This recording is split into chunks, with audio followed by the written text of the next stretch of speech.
Bonsoir à tous, bienvenue dans votre journal. À la une ce soir, nous irons à Orléans où François Bonneau a réuni les élus de la région Centre pour une réunion extraordinaire. Au cœur du débat, la grande région Centre Limousin, Poitou-Charentes qui est toujours loin d'emporter l'adhésion des élus et de leurs présidents. Le torchon brûle entre les cheminots et les députés qui examinent encore aujourd'hui la réforme ferroviaire à l'Assemblée nationale. À Tours ce matin, les cheminots manifestaient devant le siège du Parti socialiste d'Indre-et-Loire. Hôtel de luxe, commerce, logement, le réaménagement du haut de la rue nationale revient sur le devant de la scène. À Tours, une enquête publique a été lancée il y a quelques jours. Qu'en disent les commerçants? Nous sommes allés leur poser la question. 8e jour de grève aujourd'hui, le mouvement se poursuit demain, le ton est grave, le climat pesant. À Tourteau ce matin, les cheminots manifestaient devant le siège du Parti socialiste d'Indre-et-Loire, tandis que les députés poursuivent l'examen du texte sur la réforme ferroviaire. Près de 400 amendements de tous les groupes politiques ont été déposés à ce texte qui cristallise toutes les crispations. Entre colère et incompréhension, les usagers sont désemparés. Camille Lemeur et Ferial Cherguet. Les cheminots tapent de plus en plus fort, à l'exemple des signaux d'alerte sonore qui ont été déclenchés ce matin à Bléré, Montlouis et Saint-Pierre-des-Corps. Censés prévenir des dangers, ces fausses alertes ont bien entendu perturbé la circulation. Des actes condamnés par la SNCF qui parlent de pratiques malveillantes. Plainte va être déposée et au moment où beaucoup d'agents sont mobilisés pour refaire partir le trafic, pour informer les voyageurs, ces pratiques ne sont absolument pas professionnelles. Pour ce 8e jour de mobilisation, les cheminots ont manifesté devant le siège du Parti socialiste d'Indre-et-Loire. Objectif, remettre une pétition s'adressant aux parlementaires. Cet après-midi, les syndicats souhaitaient également entamer un nouveau dialogue avec leurs collègues non grévistes, l'assurance de voir le mouvement se maintenir, voire se durcir. Honnêtement, aujourd'hui, de toute façon, tant qu'il y a le débat parlementaire, et c'est ce qui a été réaffirmé par plusieurs à l'Assemblée générale, on ne peut pas suspendre le mouvement, parce qu'il y a quand même des députés qui défendent des propositions d'amendement qui iraient dans le sens que les organisations syndicales souhaiteraient. À Tours, côté gréviste, certains s'essoufflent, notamment à cause de la perte de salaire engendrée par la mobilisation. Côté usager, la compréhension a fait place à la lassitude. Même quand on a de bonnes raisons de faire grève, il faut quand même assurer un minimum pour les usagers parce que nous on est pris au milieu de tout ça et c'est un peu dommage quand même. J'ai pas pu prendre le train de Paris, du coup mes parents m'ont emmené. Donc j'ai dû me taper 5 heures de voiture dans les bouchons, c'était horrible. Là cet après-midi je peux pas réviser parce que je dois rentrer plus tard chez moi et donc ça me pénalise un peu. Ouais. J'attends encore s'il y a des trains qui vont annoncer, mais normalement j'ai plus de train. Donc je suis obligé de rester à Tours et pour voir la fin de grève peut-être. Demain matin, les grévistes ont prévu d'aller en gare à la rencontre des usagers. Des tracts expliquant le pourquoi du mouvement leur seront distribués. Et des perturbations à prévoir demain. On jette un coup d'œil justement sur le trafic pour ce qui vous concerne. Un trafic plus dense demain, ça s'améliore, on peut le dire. 2 TGV sur 3 sur la ligne Tours-Vendôme-Paris, 2 intercités sur 3 Tours et Paris-Austerlitz et puis 2 trains sur 3, 2 TER sur 3 sur l'axe Tours-Orléans. L'axe Tours-Le Mans, un train aller et puis un train retour. À Loches, ce matin, une collision entre un bus et une voiture fait un mort. L'accident s'est produit sur la D943 au niveau de la Rocade. Le bus ne transportait aucun passager. Autre accident dramatique aujourd'hui à Tours, cette fois-ci. Une femme est décédée des suites de ses blessures. Elle a été renversée cet après-midi par une camionnette sur le boulevard Béranger. Et justement, les chiffres de l'accidentologie en Indre-et-Loire sont mauvais. Le mois de mai aura été le plus marqué de l'année. On dénombre 73 accidents sur les routes d'Indre-et-Loire. Des accidents qui ont fait 85 blessés et 5 morts le plus souvent. Ils se produisent en agglomération. Depuis le début de l'année, 15 personnes sont mortes, 315 ont été blessées. La réforme territoriale au cœur d'une réunion extraordinaire à Orléans. François Bonneau, le président de la région Centre, et les élus débattent depuis le début de cet après-midi sur la grande nouvelle région Centre, Poitou-Limousin-Charentes, une fusion proposée par le gouvernement, rejetée par les élus de la région, qui réaffirment leur volonté de se rapprocher des Pays de la Loire. Florent Carrière.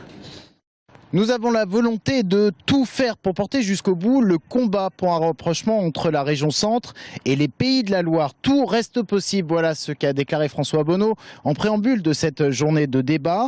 Un changement de discours chez le président de région qui semblait s'être résigné à s'associer avec Poitou-Charentes et la région Limousin. L'ensemble des grands éléphants du Parti socialiste ont pu s'exprimer et imposer un découpage, et M. Bonneau et la région Centre n'ont pas pesé.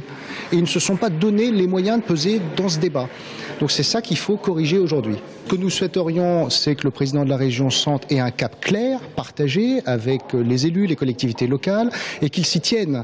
Il a changé de cap plusieurs fois au cours de ce débat. Sans venir la fin pour lui de cette présidence de région, je pense qu'il a aussi des pressions de la part de ses colistiers. Je crois qu'il est assez troublé finalement dans ce jeu où la décision échappe à ceux qui sont sur le terrain. Il est convaincu que si la région reste tout seule, c'est catastrophique. Nous, on pense le contraire. Donc, évidemment, il cherche le meilleur des mariages possibles. Et comme le Poitou-Charentes et le Limousin veulent pas se marier avec la région Centre, évidemment, il revient sur son hypothèse initiale qui était l'axe ligérien. Mais pour le président de région, il n'y a pas de changement de discours. Peut-être de nouvelles opportunités, le débat parlementaire, et puis peut-être aussi la fronde qui monte aux quatre coins des 3 régions concernées.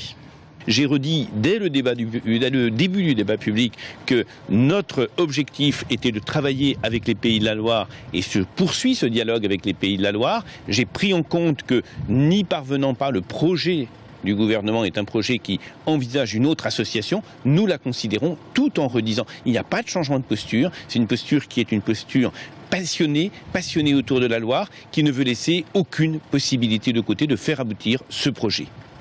Et ce projet, il pourrait aboutir grâce au refus de la Bretagne de s'associer avec les Pays de la Loire. François Bonneau continue donc de s'entretenir avec le président de cette région, Jacques Oxiette. Ils se sont d'ailleurs encore vus hier. Il compte également saisir tous les parlementaires en leur envoyant les comptes rendus de la réunion d'aujourd'hui.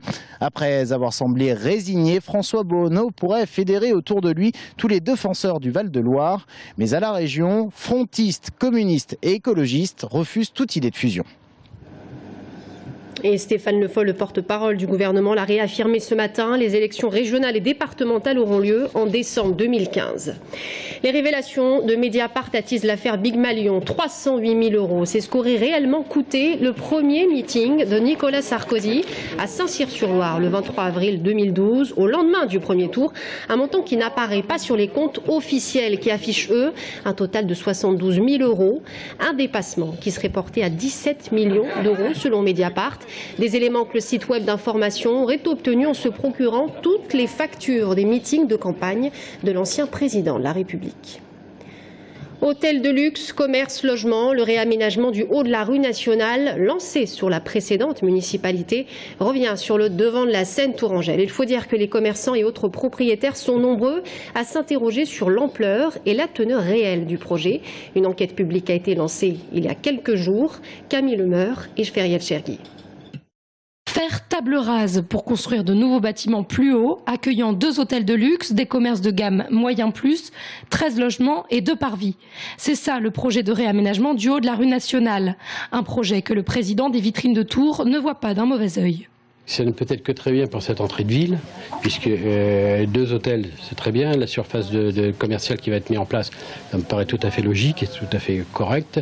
Et puis ça ne peut donner qu'une valeur au quartier. En revanche, autre son de cloche du côté des commerçants qui vont être expropriés.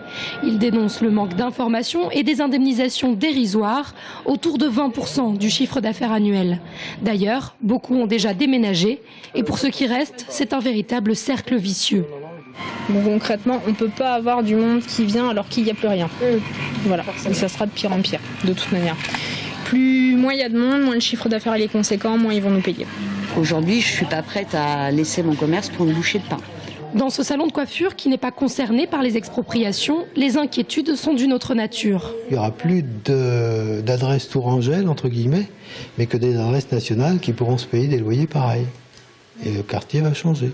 Du côté des Tourangeaux, on met en doute l'opportunité d'un tel projet. Je ne vois pas du tout la nécessité d'avoir des hôtels de luxe du fait qu'on n'a pas de casino.